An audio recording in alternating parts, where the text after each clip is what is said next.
সৎ নীতি এবং সৎ আচার শিক্ষার জন্য আমাদের এতগুলো নীতি শিক্ষা করে থাকে। একটা হচ্ছে যে জীবন জীবিকার জন্য একটা বিদ্যা, আরেকটা শিক্ষা হচ্ছে যে নিজের জীবনকে সুন্দরভাবে গঠন করা, যাহা সদাচার, সৎ নীতি, সৎভাবে জীবন অতিবাহিত করা। বান্তে কিছুদিন আগেও বলেছেন, লেখাপড়া বিদ্যা শিক্ষাকে সবাই পছন্দ করে, সবাই ভালোবাসে। কারণ লেখাপড়া বিদ্যা শিক্ষা আসলে কোনো ওখানে খারাপ কথা নেই। মানুষের প্রয়োজনের শিক্ষাটা আছে, স্মৃতিশক্তি, মেধাশক্তি, জ্ঞান বিবেক এটা বর্ধন করার জন্য আমাদের যে গুণগুলো প্রয়োজন, সেই গুণের শিক্ষাটাই ওখানে লেখাপড়া বিদ্যা শিক্ষা আছে। ওখানে কোনো খারাপ কথা ওখানে নেই। কিন্তু আমাদের মন যখন খারাপ হয়, আমাদের মনের মধ্যে যখন নীতি থাকে না, যখন ধর্মের প্রতি শ্রদ্ধা ভক্তি বিশ্বাস থাকে না, তখন কিন্তু সে শিক্ষিত হোক কিংবা অশিক্ষিত হোক, তখন সে খারাপ কাজ করে থাকে, অন্যায় কাজ করে থাকে, অপরাধ করে থাকে। আর যদি মানুষের মন যদি ভালো থাকে, সৎ নীতি শিক্ষায় যদি চলে, ওনারা যে বিদ্যা জীবিকা নির্বাহ করুক না কেন, তারা ভালো করার জন্য চেষ্টা করে। অর্থাৎ মনের কারণেই কিন্তু আমরা ভালো খারাপ কাজ করি। আবার মনটাও সহজে এমনি জাগ্রত হয় না। আমাদের লক্ষ্য, উদ্দেশ্য, চিন্তা, চেতনা এটার প্রভাব বিস্তার করে। কারণ আমি ভালো হতে চাইলে সবসময় নিজেকে নীতির পথে রাখার জন্য চেষ্টা করব। আর যদি আমি ভালো হতে না চাই, তাহলে আমরা যেই কাজ করি না কেন, ওখানে খারাপ কিংবা অন্যায় কাজ করে যাবে।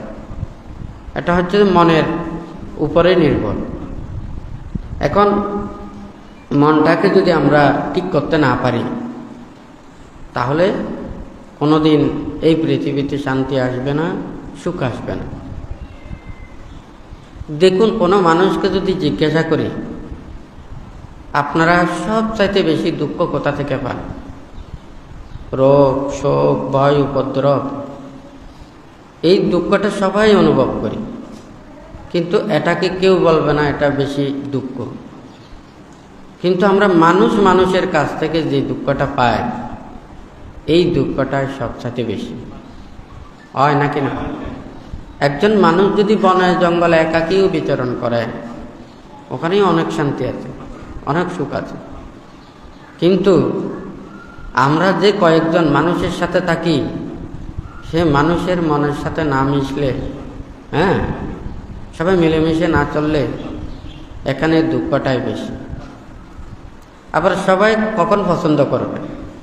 আপনি যদি যেটা ইচ্ছে করে সেটা যদি করতে পারে, তখন আপনি ভালো। যখন আপনি ওখানে এটা খারাপ, এটা অন্যায়, এটা করাটা ঠিক নয়, উপদেশ দেবেন, তাকে খারাপ পথ থেকে ভালো পথে আনার জন্য চেষ্টা করবেন, তার ভুল ধরবেন, তখন আপনাকে পছন্দ করবেন। এটা হচ্ছে জগতের নিয়ম।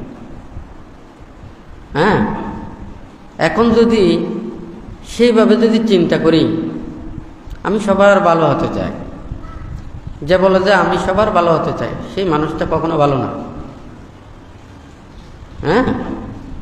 সেই মানুষ হচ্ছে যে সবচাইতে সুযোগ সন্ধানী। সে কোনো মানুষকে ভালো পথে আনার জন্য চেষ্টা করবে না। কেউ খারাপ পথে চললে তাকেও কোনো ধরনের প্রতিবাদ কিংবা সেগুলো বলবে না।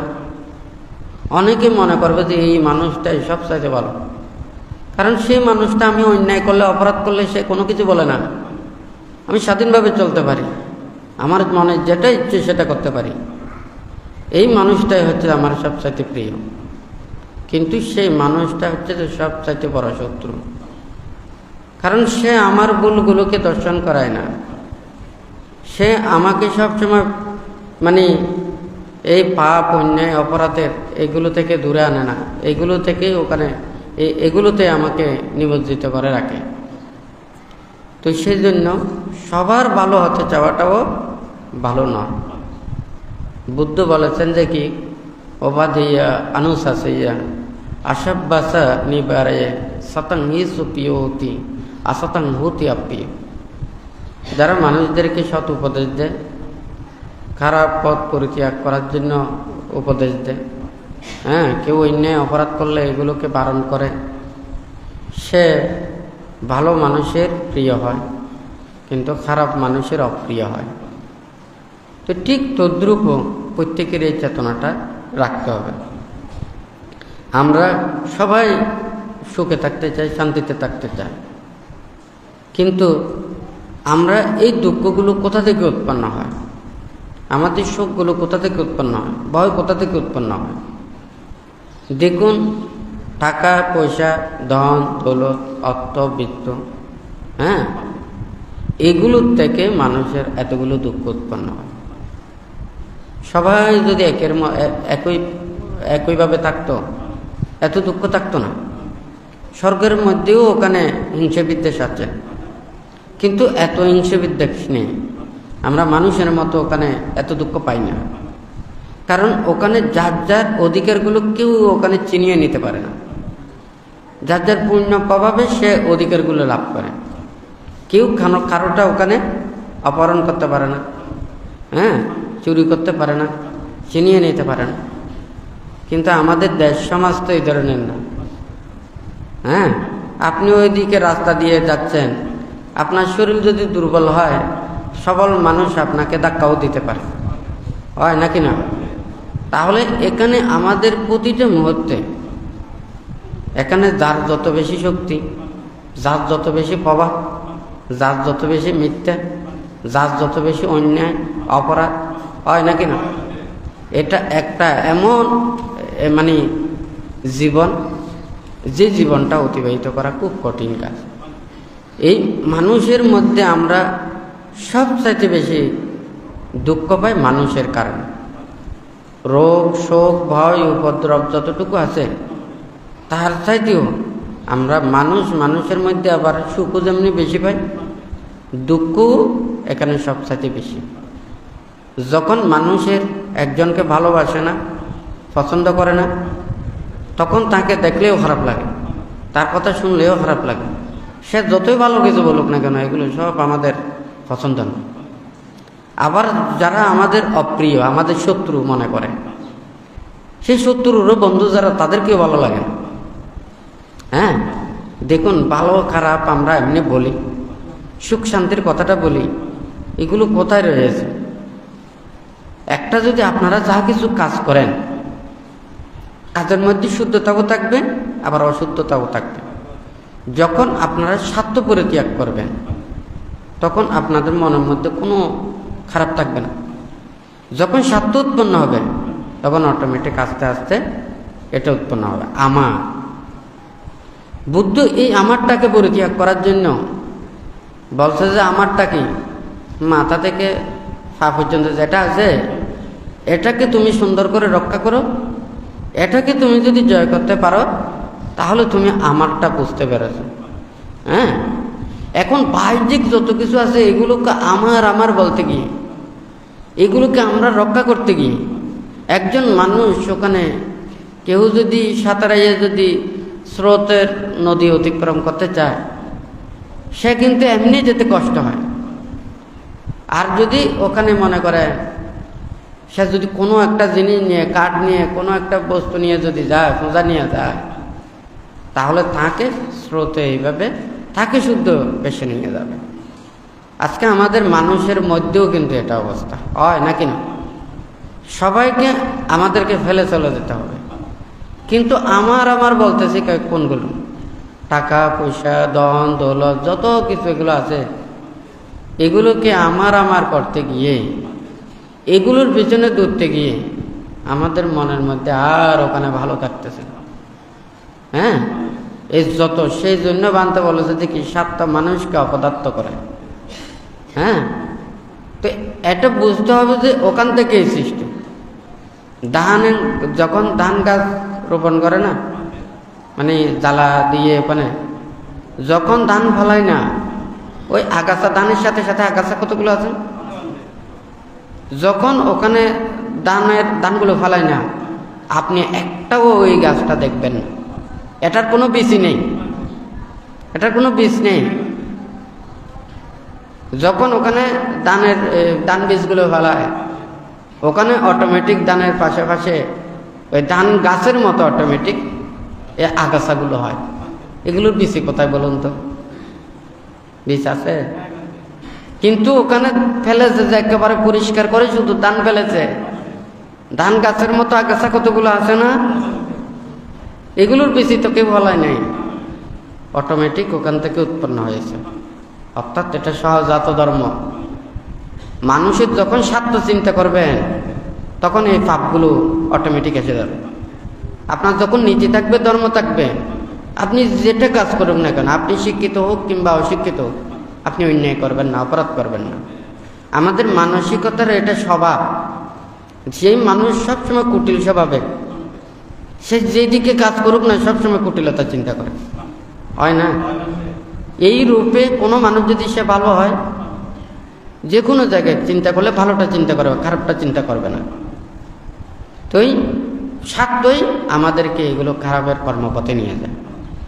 খারাপ এমনি হয় না, আমাদের তিনটে জিনিস ছাড়া কেউ খারাপ হবে না। খারাপ হতে হলে একটা খারাপ দ্রব্য লাগবে, বস্তু লাগবে, যে জিনিস মানুষের দ্বারা মানুষ খারাপ হয়, এই জিনিস লাগবে।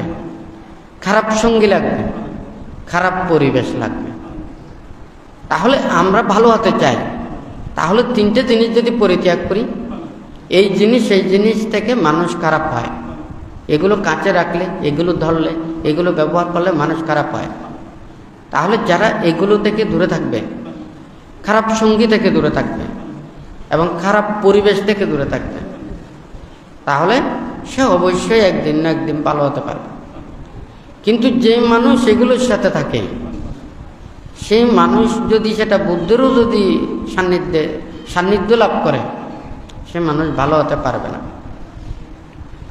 পরিশুদ্ধ এবং বিশুদ্ধ জিনিসের সাথে যেমন অশুদ্ধ জিনিস দিলে ওটা আর বিশুদ্ধ থাকে না, ঠিক তদ্রূপ মানে এই মূর্খ অজ্ঞানে পাপী দুশীলদের সাথে থাকলে ওখানে কোনোদিন ভালোর কর্মপথের দিকে আসতে পারে।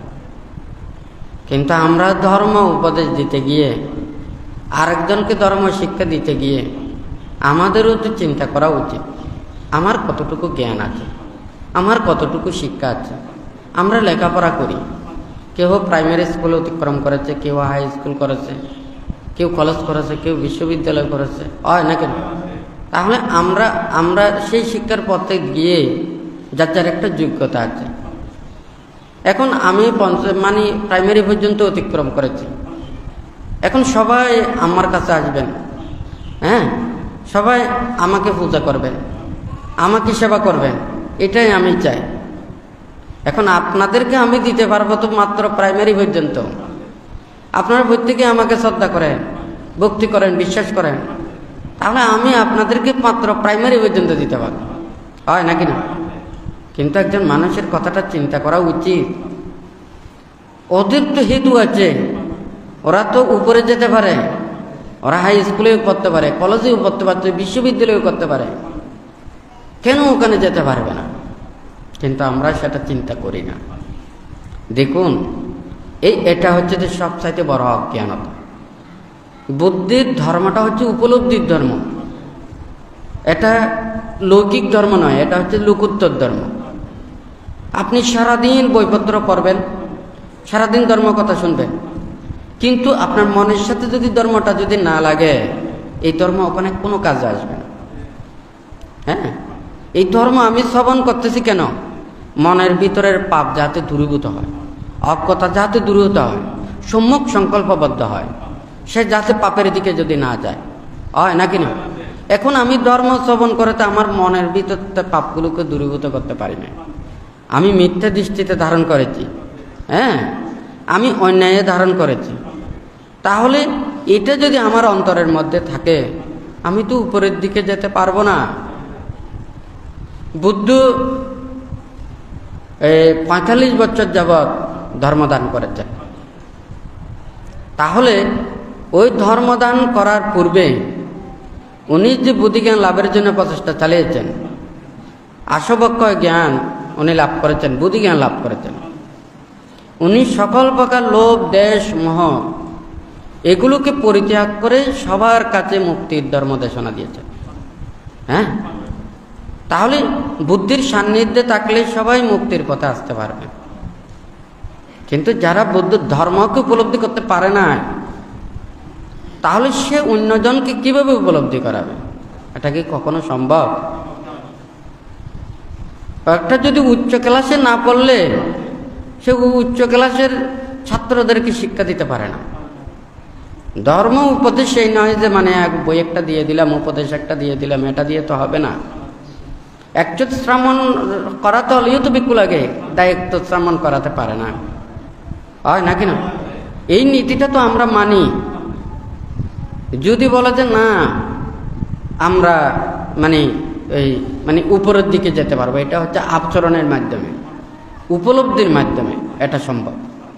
কিন্তু আমরা কতটুকু নিজেকে উপলব্ধি করেছি, হয় নাকি না? এখন এটা যদি চিন্তা করা হয় তাহলে কিন্তু বান্তে ওখানে কাউকে কোনো কিছু বলতে চায় না।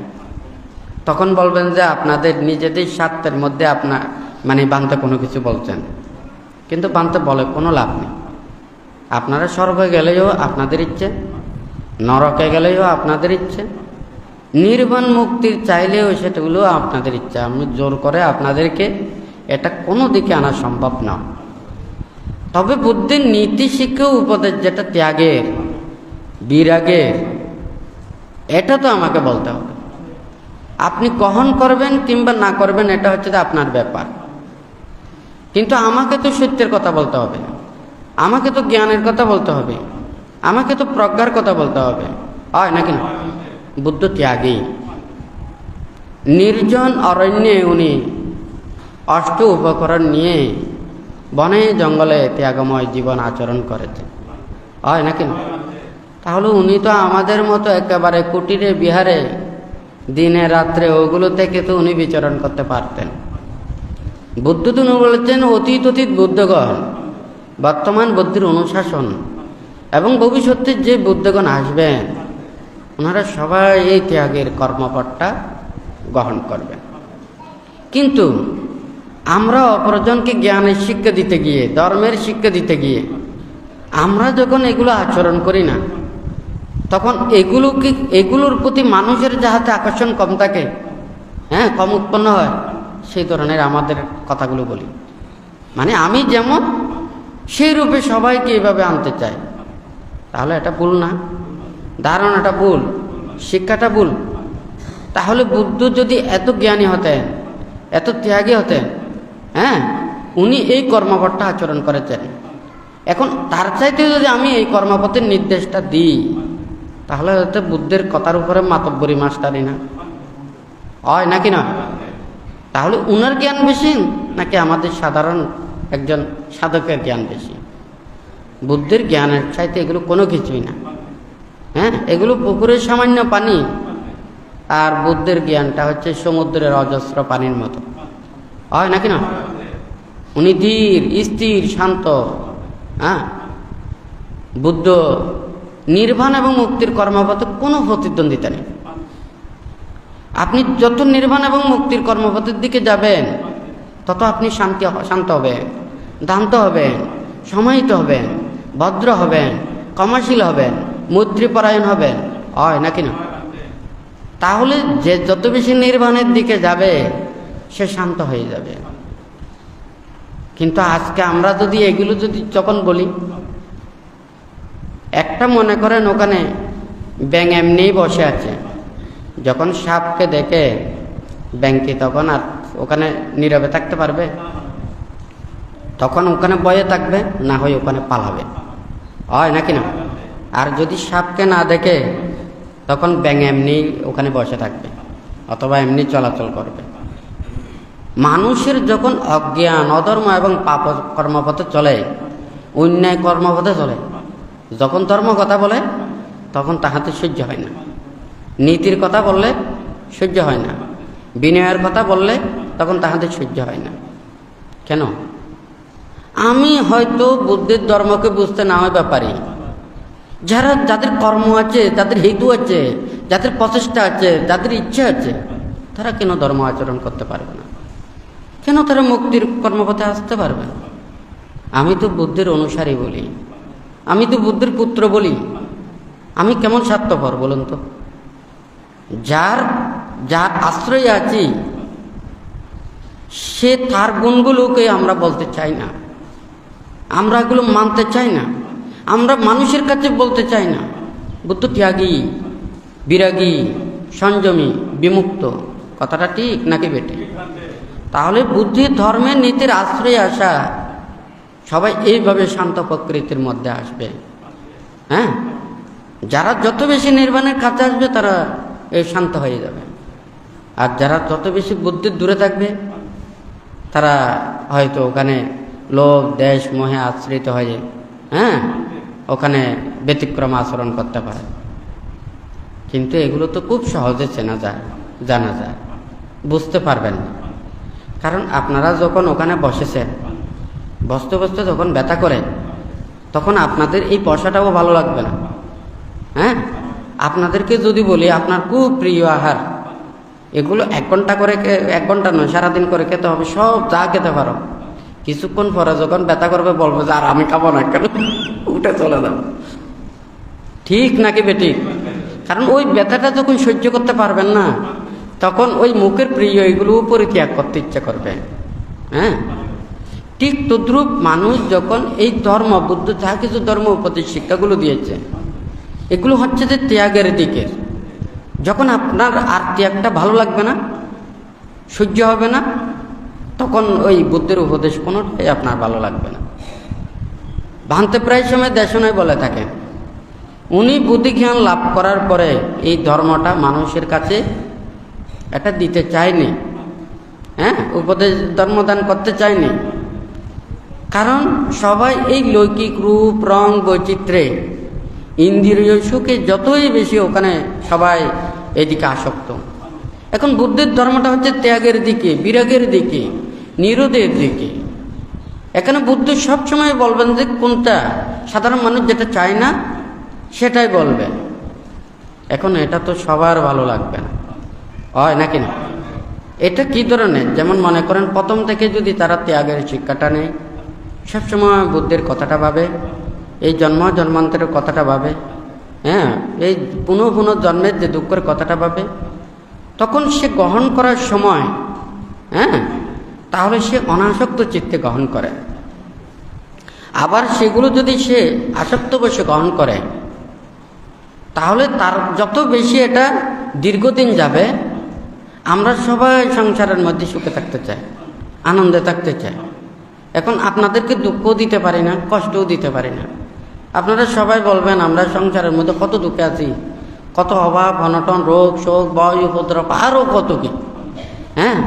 তার মধ্যেও যদি আপনাদেরকে এই দুঃখের ওইগুলো দিই তখন আপনারা সেগুলো সহ্য করতে পারবেন। তা আপনারা ওগুলো না বুঝে তখন বান থেকেও ভুল বুঝবেন, বুদ্ধকেও ভুল বুঝবেন। আমরা সবাই এত সুখে আছি, বুদ্ধ আমাদেরকে পথ দেখাচ্ছেন দুঃখের। আমরা সারাদিন খেতে পারি, যখন ইচ্ছে তখন খেতে পারি, এটা কত সুখের। এখন হচ্ছে দিনে 1 বেলা খাওয়া, কত কষ্টের। সারাদিন কত কি আসতে পারে, বিবেচনা আসতে পারে, হয় নাকি না?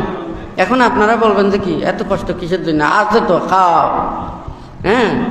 কেন ওখানে চোখ বন্ধ করে থাকবে? রং বেরং দেখো, হয় নাকি না? আর যা কিছু শোনার আছে সব কিছু শোনো, বাড়িতে সব কিছু আছে, যেটা ইচ্ছে সেটা করো। এই দিকে তো ঘুরতে ঘুরতে মন চিত্ত এত অস্থির, বিক্ষিপ্ত, চঞ্চল হয়ে যায়। এই মনটা ঘুড়ির মতো। আপনি যদি মনে করেন একটা ঘুড়ি প্রত্যেক দিন উড়াতে চান, তাহলে আপনাকে একটা সুন্দর সুশৃঙ্খলভাবে তুলতে হবে, আবার নামাতে হবে, তাহলে কোনো সমস্যা নেই। আর যদি মনে করেন ঘুড়িটা দিতে আছেন, সুতো যা আছে একটার পর একটা দিচ্ছেন, ওটা উড়তে উড়তে কোথায় যে উড়ে গেছে, এখন আর দেওয়ার কোনো কিছু নেই, টানারও শক্তি নেই। যখন ওটা ছিঁড়ে যাবে আর গুড়িটা পাওয়া যাবে না। তখন মানুষের মনও ঠিক তদ্রুপ এই ধরনের। আপনারা তো ইতিভাবে গুড়ি ছাড়তে ছাড়তে একেবারে দড়ি সহ ফেলে দিয়েছেন। এখন কি আর ওই গুড়িটা নিতে পারবেন? হ্যাঁ, এখন যদি দিয়ানে বসায়, তারপর যে বানতে আমার এইদিকে খাস আছে, এইটা দায়িত্ব আছে, এই কর্ম আছে, সেই কর্ম আছে, আমার মন অস্থির হয়ে যাচ্ছে, হয় নাকি না? তো আপনাদের যেগুলো যারা সাংসারিক দায়িকাদের বুদ্ধ ওইভাবেই নিয়ম দিয়েছেন। বুদ্ধির সময়ও ওখানে যেমন অনেক উপাসক উপাসিকারা, হ্যাঁ, যারা ভিক্ষু সংঘদেরকে সেবা যত্ন করেছেন এবং যারা এই বুদ্ধ শাসনে যাদের শ্রাবকরা ছিল তাদেরকে সেবা যত্ন করেছেন, হ্যাঁ, তাহলে উপাসক উপাসিকারা সঙ্গের সেবা যত্ন করে ওনারা ধর্মত জীবন আচরণ করেছেন। তারপর নানান ধরনের এগুলো চিন্তা না করে ওনারা ধর্মত জীবন আচরণ করে, ধ্যান ভাবনা করে, শীল প্রতিপালন করে, প্রতিক্ষণ বুদ্ধের কথাটা ভেবে ওনারা জীবন অতিবাহিত করতেন। আর যারা ওখানে সংসার ত্যাগ করে ভিক্ষু সমান হতেন, ওনারা সব সময়ই বুদ্ধের কথাটা ভাবতেন, ত্যাগের কথাটা ভাবতেন। কত সুন্দর বুদ্ধের নীতিটা। কিন্তু আজকে এখন যদি সবার কাছে এগুলো বলি, এটা ভালো লাগবে না। সবাই তখন বলবে যে লৌকিকতার কথা। হ্যাঁ, দেশ এভাবে চলছে, সমাজ এভাবে চলছে, রাষ্ট্র এইভাবে চলছে, দেশের এই নীতি, সমাজের এই নীতি, হয় নাকি না? কথাটা ঠিক আছে না? তখন ওই নীতিগুলো যখন মাথায় ঢুকে যাবে, তখন আর মনের মধ্যে ওখানে ভালোটা থাকবে না। হ্যাঁ, সবাই যেমন লাভের জন্য দৌড়তেছে, সেও ওখানে পিছনে পিছনে দৌড়বে। এখন বুদ্ধ যে লাভের কথাগুলো বলেছে, এটা হচ্ছে তো পরমাত্মিক। বান্তে কিছুদিন আগেও দেশনায় বলেছেন, টাকা পয়সা ধন দৌলত বুদ্ধ দেওয়ার জন্য বলবেন। আমাদের কি আছে? আমাদের বুদ্ধ আছে, ধর্ম আছে, সঙ্গ আছে, শীল আছে, হয় নাকি না? এগুলোই আমাদের প্রকৃত।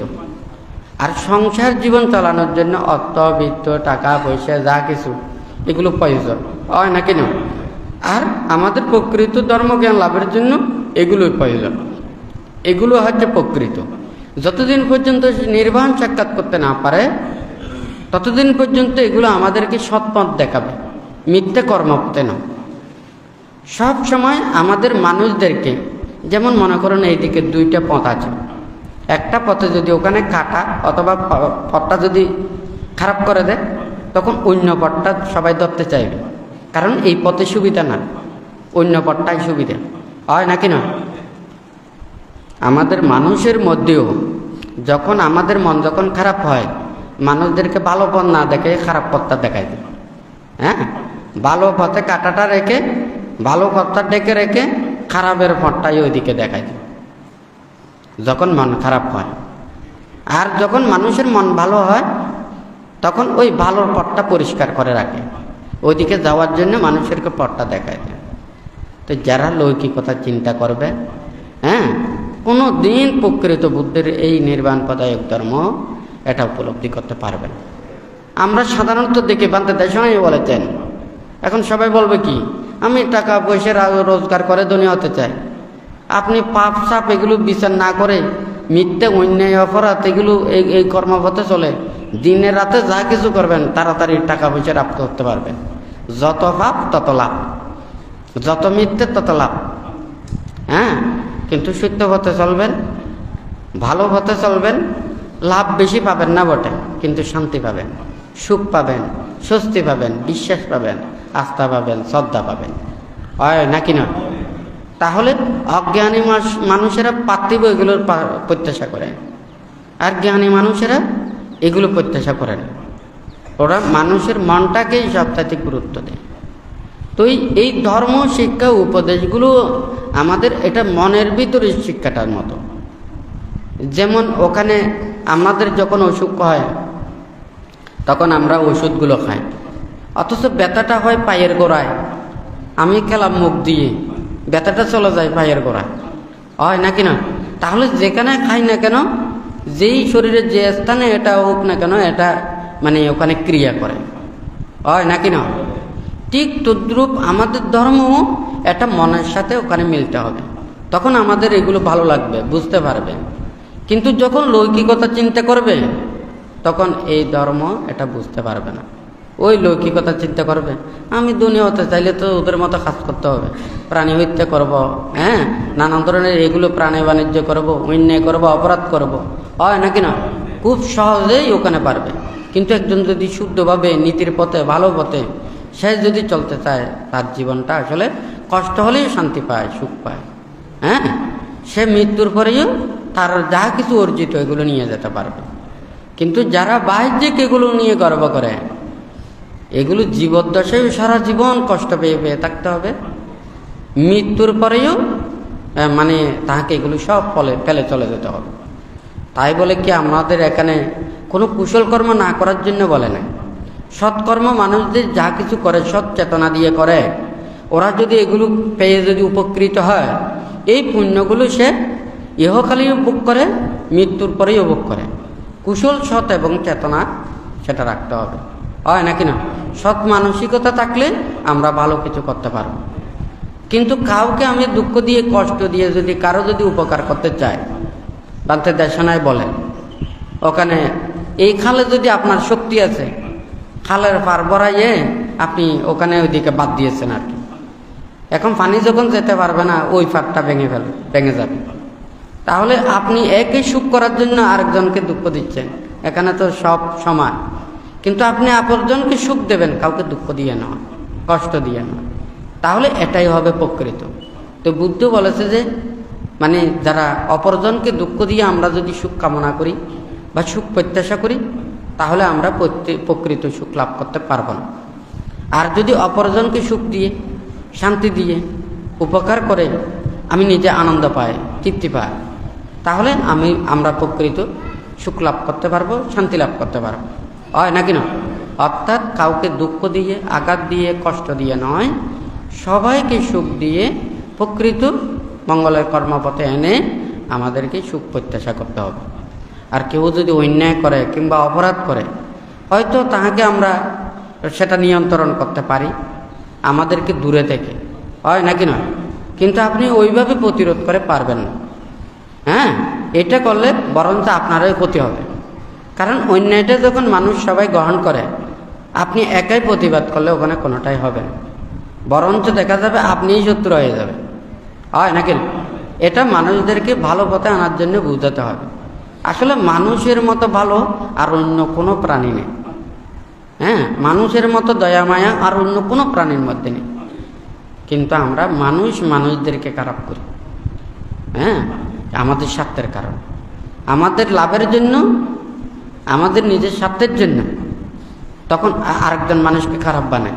কিন্তু সে মানুষ আসলে খারাপ নয়, আমার নিজের স্বার্থের জন্য তাকে খারাপ বানাচ্ছে, হয় নাকি না?